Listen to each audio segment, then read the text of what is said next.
நல்லது பண்றதுக்கு அரசியலுக்கு வாங்கடா, கொள்ளை அடிக்கிறது கொலை பண்றதுக்கு அரசியலுக்கு.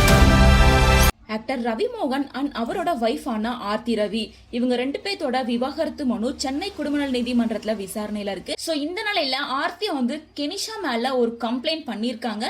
கெனிஷாவுக்கு ஒரு நோட்டீஸ் அனுப்பியிருக்காங்க. அதாவது ரீசெண்டா ரவிமோகன் கெனிஷா 2 பேருமே வந்து ஒரு ஈவெண்ட்டுக்கு போயிருக்காங்க. அந்த ஈவெண்ட்ல வந்து கண்மணி அன்போடு காதல் அப்படின்னு வர கமலஹாசன் அவர்களோட பாட்டை ரீக்ரியேட் பண்ணியிருக்காங்க. அதுல கமலஹாசன் அவர்கள் பேசுற எல்லா டயலாக்கும் ரவிமோகன் அவரோட ஸ்டைல்ல பேச, இன்னொரு பக்கம் பாடகி எஸ் ஜானகி அவர்கள் பாடிய பகுதிகளை கெனிஷாவும் பாடியிருக்காங்க. ஸோ எண்டிங்ல வந்து கெனிஷாவை ரவிமோகன் ஹக் பண்ணிக்கிட்டாங்க. இந்த கிளிப்பிங்ஸ் எல்லாம் சோஷியல் மீடியால ரொம்பவே வைரல் ஆயிட்டு இருந்துச்சு. மேலும் இந்த ஈவெண்ட் கேரளால இருக்க மீன்குளத்தி பகவதி அம்மன் கோவில்ல தான் நடந்திருக்கு.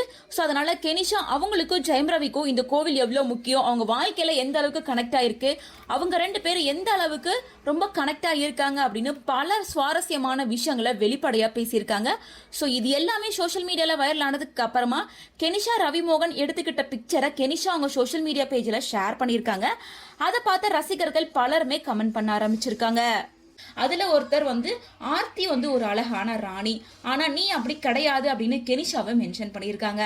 சோ இத பார்த்து கடுப்பான கெனிஷா என்ன சொல்லியிருக்காங்கன்னா ஆர்த்தி ஒரு குடும்பத்தை கெடுக்கிறவ, அவ வாழ்க்கை பூரா அப்படித்தான் இருக்கா, இதுக்கான ஆதாரமும் என்கிட்ட இருக்கு, அவ ஒரு சூழ்ச்சிக்கார டேஷ், ஜெயம் ரவிக்கே தெரியாம அவனோட எல்லா காசையும் திருடிட்டா, நீயும் அந்த மாதிரி தான், மந்திர சக்தியால மத்தவங்கள அழிக்க நினைக்கிற ஒரு கும்பல், அவளும் நீயும் ஒரே மாதிரி தான் அப்படின்னு சொல்லி அந்த கமெண்ட் பண்ணவங்கள மென்ஷன் பண்ணி பயங்கரமா திட்டிருக்காங்க. சோ இந்த கமெண்ட் தான் சோஷியல் மீடியா முழுசும் வைரல் ஆயிட்டு இருந்துச்சு. இந்த மாதிரி கமெண்ட்ஸ்ல தன்னை ரொம்ப மோசமா பேசுறாங்க அப்படின்னு சொல்லி தான் கெனிஷா மேல வந்து ஆர்த்தி ரவி கம்ப்ளைண்ட் பண்ணியிருக்காங்க.